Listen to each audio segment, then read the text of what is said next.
Hello and welcome to बिटेनिंग। साथ में मिलकर शुरू करते हैं जिंदगी की दूसरी इनिंग।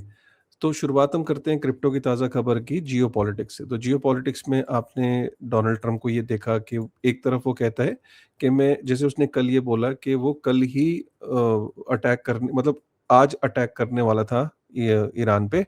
वो तो उसको कतर ने, सऊदी अरब ने और यूनाइटेड अरब एमिरेट्स ने, ठीक है, इन लोगों ने मना कर दिया कि नहीं नहीं रुक जाओ, अभी मत करो, जल्दबाजी मत करो, ठीक है? तो मैं रुक गया, ठीक है? इस तरीके से। लेकिन अभी खबर ये निकल के आ रही है कि जो गल्फ़ के ऑफ़िशियल्स हैं उन्हें पता ही नहीं है कि डोनाल्ड ट्रम्प ने कब ये बोला, कब अटैक करने वाला था।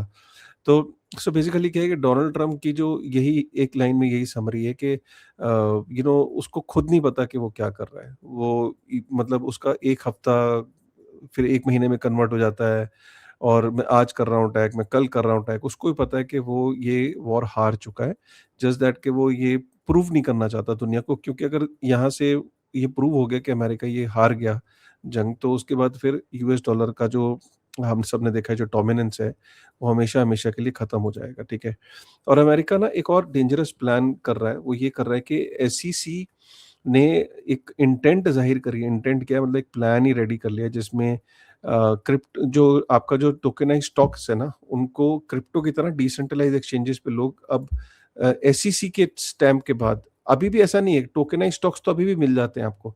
लेकिन सोचिए कि एसईसी की अप्रूवल होगी, एसईसी की लिक्विडिटी होगी, एसईसी अपने जो अमेरिका की स्टॉक्स हैं, जो एप्पल के, गूगल के, माइक्रोसॉफ्ट के, सोचिए कि डिसेंट्रलाइज़्ड एक्सचेंजेस पे मिलने लग जाएँगे। तो इससे क्रिप्टो के लिए तो अच्छी खबर है, लेकिन जो दुनिया भर की आईएनआर हो गया या दुनिया भर की और जो यूरोपियन करेंसीज़ हैं, चाइनीज़ करेंसी, जापानीज़, दुनिया भर की डेवलपिंग करेंसीज़ से लेके सब करेंसीज़ के लिए कोई अच्छी खबर नहीं है। मैं आपको थोड़ा समझाता हूँ। क्रिप्टो के लिए अच्छी खबर कैसे है? भाई क्रिप्टो को पहले आप कहते थे कि क्रिप्टो स्कैम है, क्रिप्टो पोंज़ी है। अब अमेरिका की जो एसईसी है, जो खुद एंटी क्रिप्टो थी, अब वो कह रही है कि हम डिसेंट्रलाइज़्ड एक्सचेंजेस पे एक अपने ये टोकनाइज़ करके दे देंगे स्टॉक्स। तो पूरी दुनिया में क्या होगा, एक तो वैलिडिटी बढ़ गई कि पब्लिक ब्लॉकचेन्स की, ठीक है? कि पब्लिक ब्लॉकचेन्स पे, डिसेंट्रलाइज़्ड एक्सचेंजेस पे इस टेक्नोलॉजी की वैल्यू बढ़ गई। तो अब जिन ब्लॉकचेन्स पे ये डेक्सेस हैं, जहाँ पे ये लिस्टेड होंगे, सोचिए कि उनकी कितनी वैल्यू बढ़ जाएगी। स्टेबल कॉइन्स की वैल्यू बहुत बढ़ जाएगी। अब होगा क्या कि जब इनकी डिमांड बढ़ेगी कि जो बाकी बाकी कंट्रीज़ में क्या होता है कि हर बंदा चाहता है कि अमेरिका के स्टॉक मार्केट में, स्टॉक एक्सचेंजेस पे एक्सपोज़र लेना चाहता है। तो जब होड़ मचेगी तो होगा क्या कि बाकी कंट्रीज़ में लोग अपनी-अपनी करेंसीज़ को छोड़ के स्टेबल कॉइन्स में कन्वर्ट करना शुरू कर देंगे। यूएस डॉलर के स्टेबल कॉइन्स को बाय करेंगे और डेक्सेस पे जाके अमेरिका के स्टॉक्स को खरीदना शुरू कर देंगे। अभी क्या है कि रिटेल को ये अलाउड नहीं होता है। रिटेल के पास ये सुविधा नहीं होती है, उसको बॉटलनेक्स बहुत होते हैं, वो ये ट्रेडिंग नहीं कर सकता। सॉवरेन फंड्स और पेंशन फंड्स को तो ये सुविधा होती है। आज अमेरिका की जो स्टॉक मार्केट है उसमें 30% जो होल्डिंग है वो फॉरेन होल्डिंग की है, बट रिटेल की नहीं है। अब रिटेल को भी ये मौका मिल जाएगा तो वो अपनी करेंसी सेविंग अकाउंट से पैसा निकाल के यूएसडीटी और यूएसडीसी में कन्वर्ट करके क्रिप्टो में करना शुरू कर देगा। क्रिप्टो में से भी मेरा मतलब ये है कि जो क्रिप्टो के जो टोकन्स होंगे, टोकेनाइज़्ड स्टॉक्स जो होंगे, जो जिसको एसईसी स्टैम्प कर रहा है। सोचिए ना कितनी बड़ी लिक्विडिटी। मतलब अमेरिका के स्टॉक मार्केट में दुनिया इसलिए इंटरेस्टेड होती है क्योंकि इन्फ्लेशन दुनिया में 20-25% जनता डबल डिजिट इन्फ्लेशन में रहती है दुनिया में, सोचिए। तो वो उन लोगों को मौका मिल जाता है कि यार अमेरिका के स्टॉक मार्केट में इन्वेस्ट करते हैं, वहाँ पे हमारे पैसे ग्रो करेंगे, हमारी स्टॉक मार्केट में पैसा ग्रो करेगा। तो इस वजह से पूरी दुनिया में जो करेंसीज़ हैं, वो यूएस डॉलर के सामने जब उनकी बिकवाली होगी, क्योंकि उनको स्टेबल कॉइन चाहिए होगा, तो करेंसीज़ कमज़ोर होंगी यूएसडी के सामने। यूएसडी की डिमांड बढ़ेगी तो यूएसडी मज़बूत होगा। ऊपर से जो ट्रेज़रीज़ हैं, स्टेबल कॉइन्स के पीछे ट्रेज़रीज़ होती हैं, तो ट्रेज़रीज़ की डिमांड भी बढ़ेगी। जब ट्रेज़रीज़ की डिमांड बढ़ेगी तो क्या होगा? पूरी दुनिया में अ, जो यील्ड है, जो बॉन्ड्स के ऊपर, वो कम होगा, इंटरेस्ट रेट कम होंगे।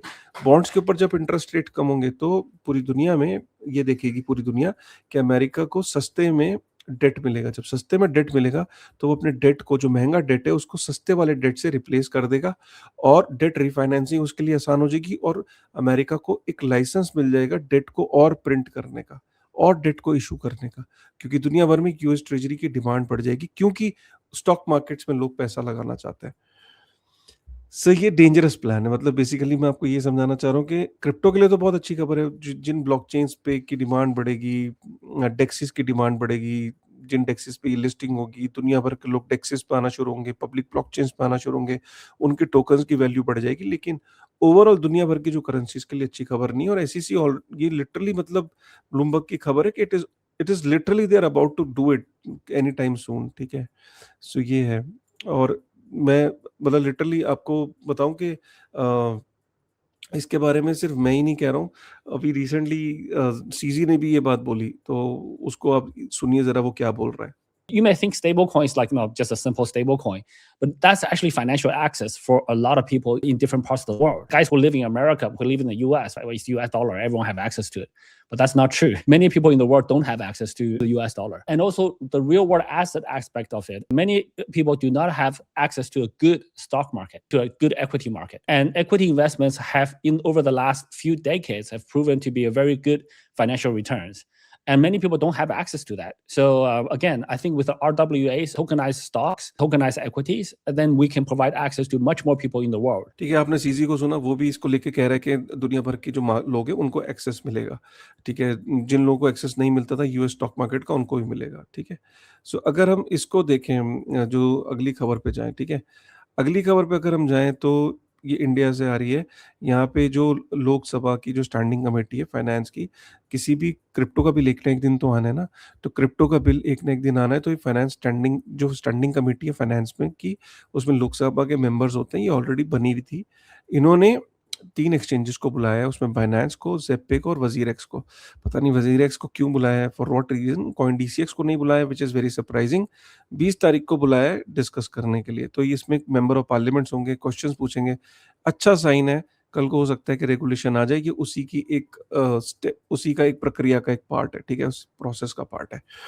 अच्छा, इन्फ्लेशन अमेरिका में बहुत बढ़ सकती है, इसीलिए आप देख रहे होगे कि जो आप पूछ रहे होगे कि बिटकॉइन क्यों गिर रहा है, ठीक है? ये नेक्स्ट आपका सवाल मेजर यही है ना? भई सीधी-सी बात है, अब देखा ये जा रहा है कि अमेरिका के अंदर 5% इन्फ्लेशन पहुँच सकती है। और 5% इन्फ्लेशन का मतलब ये कि अब आप रेट कट्स तो भूल जाओ। जब रेट कट नहीं होंगे तो अब जो नया चेयरमैन आ गया है फेड का, अब आप ये देख सकते हो 5.2% तक इन्फ्लेशन पहुँच सकती है। अगर ये होगी तो ऑब्वियसली रेट कट तो आप भूल जाओ। जब रेट कट नहीं होंगे तो ऑब्वियसली मार्केट इसको अब देख रही है कि अब जो नया फेड का जो चेयर आ रहा है, अब वो रेट बढ़ा सकता है। जब रेट हाइक होंगे तो उसका ऑब्वियसली इम्पैक्ट आपको मार्केट पे देखने को मिल रहा है।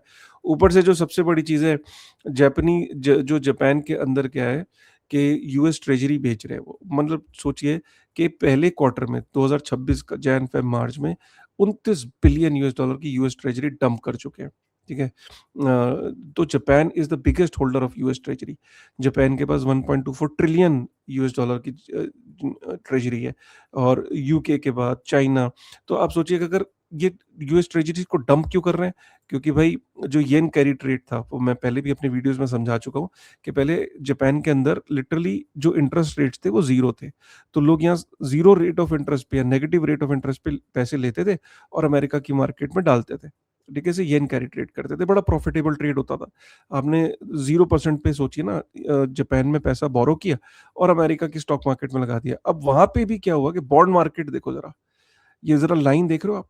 वहाँ पे भी अब बॉन्ड जो है वो 2.81% पे पहुँच गए, जो ज़ीरो पे होता था, और कितने साल 10-10, 20-20 साल ये ज़ीरो पे रहता था। अब आप सोचिए नेगेटिव में भी था। नेगेटिव रेट ऑफ इंटरेस्ट पे पैसा मिलता था।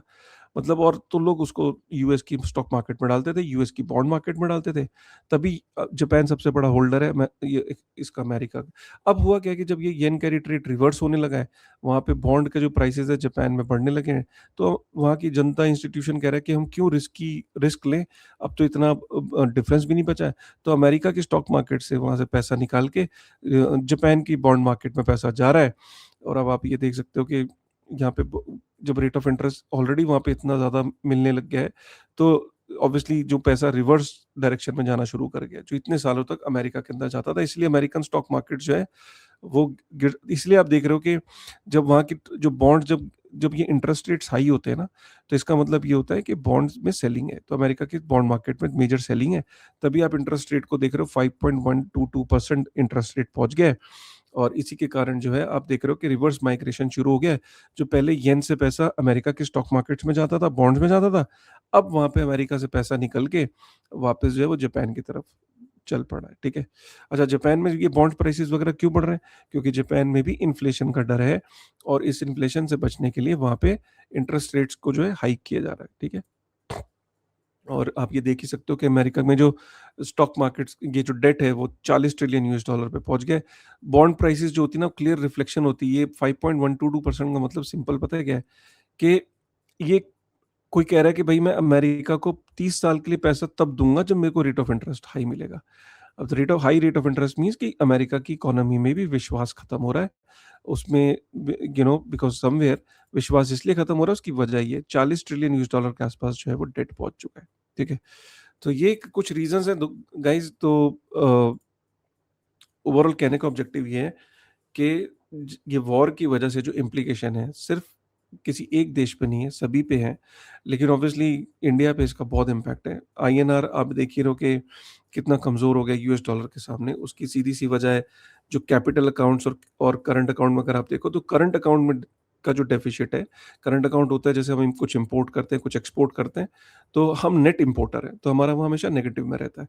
तो अगर हमारा वहाँ 13-14 बिलियन यूएस डॉलर का अगर हमारा डेफिसिट है वहाँ पे, तो हम उसको कवर कर लेते थे जो हमारे पास एफडीआई आती थी करंट कैपिटल अकाउंट में। एफडीआई, एफआई जो स्टॉक मार्केट में पैसा लगाते थे, कई सालों से सरप्लस होता था हमारे पास, हम करंट अकाउंट के डेफिसिट को मीट आउट कर लेते थे कैपिटल अकाउंट से। पहली बार ये हुआ है, काफ़ी समय से ये हो रहा है कि कैपिटल अकाउंट में पैसा ऑलमोस्ट 1 बिलियन यूएस डॉलर से नीचे चला गया। मतलब कैपिटल अकाउंट में नेट एफडीआई जो है वो ऑलमोस्ट ज़ीरो हो गई है। तो पहले सरप्लस होती थी। तो यही कारण है कि जिसकी वजह से हम अब आने वाले टाइम में करंट अकाउंट के डेफिसिट को कैसे मैनेज करेंगे? ये एक चिंता का विषय जिसकी वजह से आईएनआर पे स्ट्रेस पड़ रहा है। ठीक है? बैलेंस ऑफ पेमेंट्स भी घट रही है। बैलेंस ऑफ पेमेंट में मतलब हमारे देश से डॉलर ज़्यादा निकल रहा है। ठीक है? जो रॉयटर्स की खबर है कि बैलेंस ऑफ पेमेंट भी काफ़ी बिगड़ा है, जिसकी वजह से हमारे नेट में हमारा डॉलर काफ़ी मूव आउट हो रहा है। पहले डॉलर इनफ्लो ज़्यादा होता था। बैलेंस ऑफ पेमेंट बिगड़ने से ऑब्वियसली कल को मेरे को फ्यूचर में इंटरनेशनल ट्रेड तो डॉलर में ही होता है ना, तो अगर मेरे पास डॉलर की स्कैर्सिटी बढ़ेगी तो मेरे पास एक ऑप्शन ये बचता है कि मैं अपने रिजर्व्स में से लेना शुरू कर दूँ। जब मैं रिजर्व्स में से लेना शुरू करता हूँ, तो ऑब्वियसली मेरे रिजर्व्स डिप्लीट होने लगते हैं। अभी पीछे रिजर्व्स फ़रवरी से कम होना शुरू हो गए हर महीने। तो सरकार एकदम रिजर्व्स में से पैसा नहीं लेती, बस सरकार ये करती है, कोई भी सरकार कि इसको ना डिले करती है। ये डेप्रिसिएशन जो हो रहा है आईएनआर का यूएस डॉलर के सामने, एकदम सारे एक्शन नहीं लेती है। धीरे-धीरे, धीरे-धीरे करती है और यही कारण है कि अब कुछ पैसा फॉरेन एक्सचेंज से भी निकलता है, कुछ ऑस्टेरिटी के मेजर्स उठाने पड़ते हैं। वही जैसे कि आप गोल्ड मत लो, तेल मत लो, तेल का दाम बढ़ा दो। तो इस ये चीज़ें क्या होती हैं? ये चीज़ें इसलिए होती हैं कि एक तरफ हम डिमांड को थोड़ा-सा किल करते हैं, रिस्ट्रिक्शंस लगाते हैं, कुछ फॉरेन एक्सचेंज से मीट आउट करते हैं, ताकि हम जो आईएनआर की वैल्यू को रिटेन कर सकें। लेकिन आईएनआर की वैल्यू फिलहाल अभी भी मतलब आज भी कोई अच्छा सिग्नल नहीं है।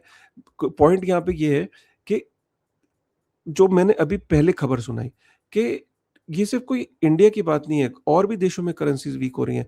पॉइंट यहाँ पे ये है कि लेकिन यहाँ अमेरिका रुक नहीं रहा है। अमेरिका का जो अगला प्लान है वो बहुत डेंजरस है।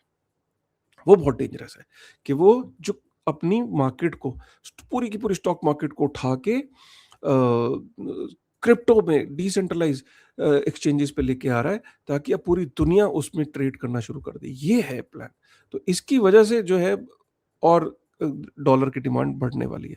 मैंने एक वीडियो अभी आज सुबह ही रिकॉर्ड किया है सुनील सर के साथ कि इंडिया के पास मौका ये है कि इस चीज़ को काउंटर करने का मौका है कि हमारी स्ट्रेंथ गोल्ड है।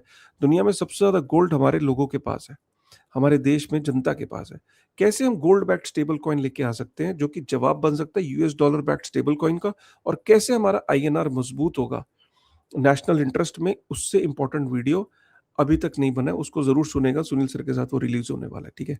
चलिए मिलते हैं नई वीडियो में, तब तक thank you very much guys.